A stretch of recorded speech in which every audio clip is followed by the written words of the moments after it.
Hey everybody, this is Rudy Sarzo back with V-Dash, and today's guest is one of our guitar players, Will Evankovich. One of our Evankovich. There's a ch at the end. But it's what's a good the Irish origin name. of that? Croatian. Croatian, yeah, because I've never called you by your last name. We're just like the Cuban slang for Will, Guillermo or Will. Yeah, and that's fine because the last name is a mouthful and it's almost a curse. But it's Croatian, and I never really wanted to change it for the music business because of a story that I don't know if you want me to get into with my great-grandfather who came to this country, and he and his brother came over on a boat. And when they got to Ellis Island or wherever it was they came to, they had an option to change their name. And the one brother said, I'm going to change it to Evans. And my great-grandfather said, if you do that, I will never speak to you again. And sure enough, he did, and the two of them never spoke after. Really? So I kind of felt like an obligation or a duty to keep the long-winded last name no matter what. You know what? You just make me think, because when I first moved, when my family moved from Miami, we were relocated to New Jersey. This is like 1963, to be exact. And up until then, I was Rodolfo. On my long name, Rodolfo Maximiliano Sarzo Valle Grande Luis Paredes. I had all of that, And so my first day of school, public school number 5 in West New York, I'm settling into my desk, and I hear the teacher say, Rudy, and I didn't pay any attention. Then he kept saying Rudy, and I'm going, what's going on? I look up, and he says, yeah, you, pointing at me. Right. He says, no, my name is Rodolfo. I went from Rodolfo to Rudolph, I'm trying to Americanize it. Right. And he says, no, you're Rudy from now on.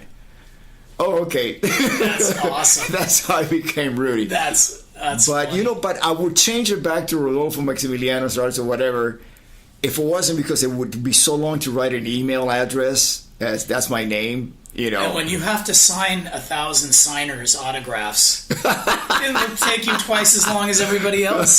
That's why I do put Will E on most of the sign because, my hand gets a cramp. Yeah. So, how did your family wind up you're from Northern California? Yeah, that's where. I think, Lord knows where a lot of my father's side, they just roved around the country for a while. There's some gypsies in there too and everything else, but really did that filter into your music? The gypsy music? Yeah.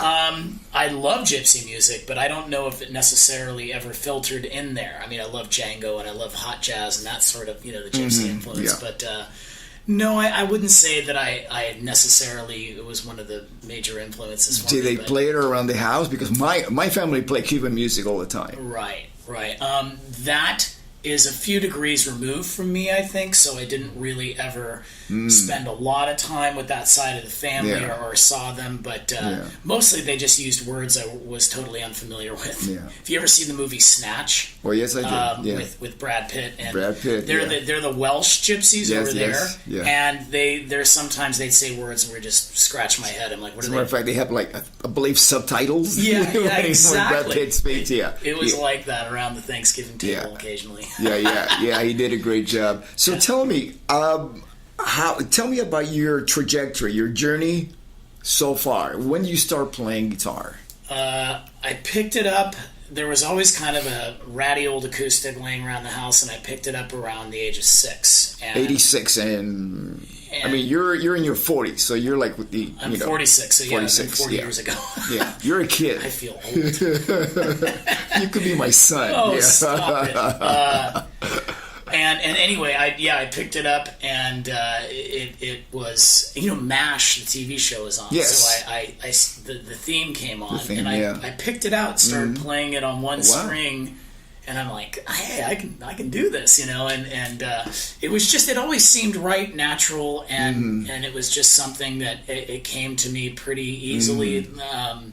just in terms of my, love for it and my gravitation towards it. So, and that was pretty much it. From there on out, it was head over heels. And for a few years there was no formal training. It was just me bashing away at the thing. So what age you start getting formal training? Well, we didn't have a lot of money, but my mom, when she could, afforded a few lessons, and that was somewhere around the age of 9 or 10. And 9 or 10. And then if we could afford it, we get a few lessons with a teacher I had, and that's where I got a little more refined in what the hell I was doing to begin with. So it was also kind of a form of escape. We had a small place that we lived in, and we were on top of each other. My brother. Where do you guys live?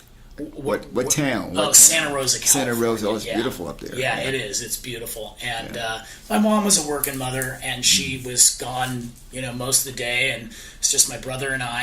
And to escape each other, I would kick the guitar into the bathroom, and I'd lock the door, and that was my happy place. I'd sit on the pot for hours, not doing what you think, but playing guitar. Yeah. So. As long as you can hear the music. Right, and it sounded great in there, right? Once the music stopped, it was like, what are you doing? There was the knocking incessantly. Get out of there! That's right. Right, exactly. But it did sound great in the bathroom, right? It always, the acoustics sounded good. So I just sit in there for hours and figure out what it was all about. See, you had the bathroom to practice. When I was in junior high, I picked up the trumpet. Yeah. Because, we're talking pre-Beatles here. Right. So we had first the trumpet, then the trombone. And my mom used to shove me in the closet. Well, yeah, it's a loud instrument. Yeah, it's really loud. Right. And then once I started picking up the guitar, that was like, oh, okay. Yeah, okay, that's quiet. That's nice and quiet. But I had to see. Do you have any brothers and sisters? I have one brother. Yeah. One brother. Did you guys split the guitar? He was a big music fan, and he was his musical taste was rock, and that's where I was exposed to a lot of it. We shared a room, and we had two stereos, two turntables on each side of the room. And it became a lot of the time it became a war between who was going to play their music. But because we liked the same music, it was just one or the other. And we used to go down to the record store as kids, and he'd save $3.50 and I'd save $3.50, and we together $7 would buy us some vinyl. Wow! And then we fought over the record, who's going to play it this time, that sort of thing. But, that's wonderful. And having multiple stereos, did that lead you to 5.1 surround? It was the early stages. Yeah. I mean, for the listeners, actually, Will is besides being a guitar player, because we have two guitar players, you and Derek. For those that are not familiar with the Guess Who, he's also a producer and songwriter. He's incredibly talented, and you just finished doing a few months ago not only the new Guess Who record that's coming out in September of 2018, but also the new Styx record. Yes, the Mission. It came out. I think it's been about a year now that it's been out. Yeah. We did the stereo mixes of that, and we're about to release the 5.1. I saw that on Facebook. I reshared that. Yeah. So we should get into that along in your journey. But right now we're talking about when you were back in Santa Rosa, which is actually beautiful. I spent time out there in Cotati, in that area, recording with Mike Varney. Oh yeah, at the Chicken Mike. Ranch. Yeah, we had a great time. And beautiful, at Prairie beautiful Sun part of the country. Studios. Prairie Sun Studios, the Chicken Ranch. Yeah, the Chicken Ranch. And we did the Mars project record. You did? Okay. Yeah, Tony McAlpine, Tommy Aldridge, Rob Rock, and myself. Yeah. That was in the 90s, right? The Mars that project? was actually in 86. Oh, it was the 86. Okay. 86. Right. Yeah, because right after that we joined, Tommy and I joined Whitesnake. Okay.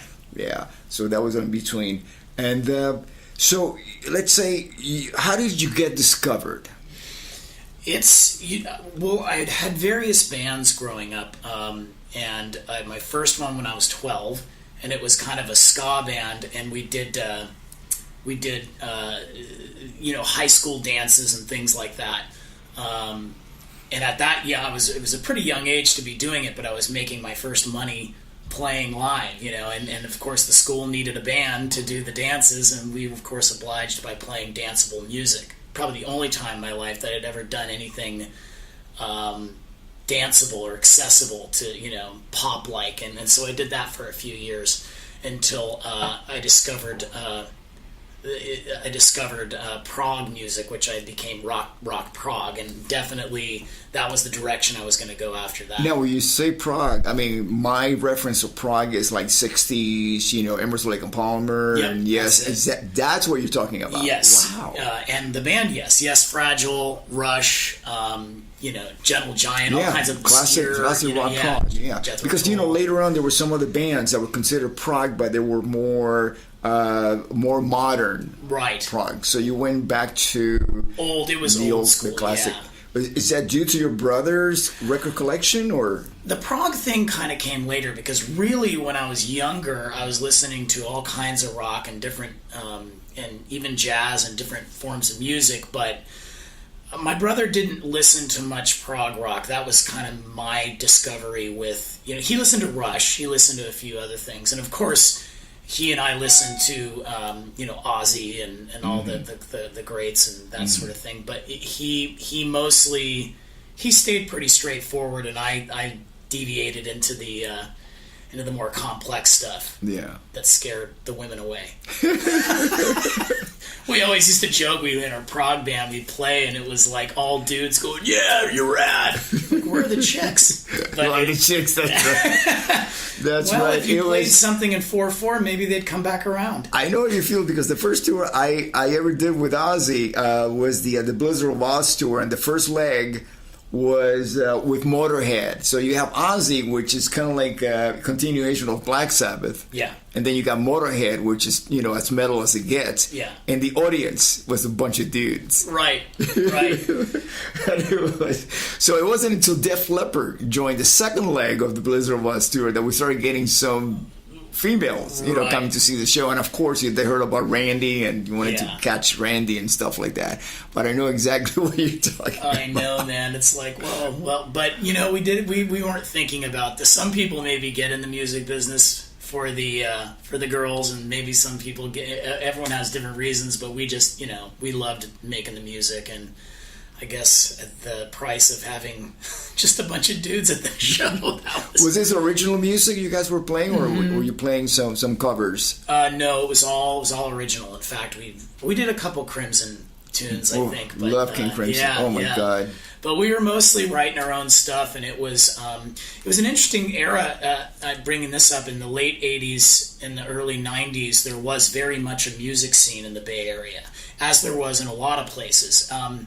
I bring this up for the younger listeners that are coming up because it's an interesting thing. I don't know exactly what kind of music scene that kids have to go to now.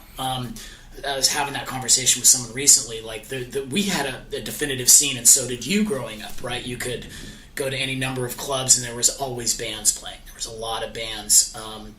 But now it's a little bit of a different era. And so my question is, what kids are exposed to now? Where can they go see live music all the time? And that in a lot of ways shapes, how you are as a player and what you become. I don't know if you agree, but that's, and it seems like now it's just different, right? It not only is it different, it's so different. Yeah. That it's become its own new thing. I mean, it's almost, you can not really reference it. And of course, I started playing much before you did. So my generation, I started playing in the late 60s. When I say playing, it's actually getting paid for it. Right. And my first bar gig was at a Topless Joint in North Miami Beach. It was I was playing R&B. We were backing up the Jeb Stewart, which was an R&B singer, who came from. He was a partner of Isaac Hayes, and actually he used to tell stories about him and Isaac Hayes. Isaac Hayes stole my everything I do, man. Right. And he said, yeah, sure. Now later on, years later, I Google him, Jeb Stewart, and he did. Right. He did work with Isaac Hayes. Isaac Hayes was a keyboard player, and I guess everything he claimed that Isaac Hayes stole from him was true. Wow. So it wasn't just a Yeah, he wasn't just like bragging making rights. things. Right. Yeah. And I just love Jeb. I mean, he was he had a perpetual cold, and maybe it had to do with the fact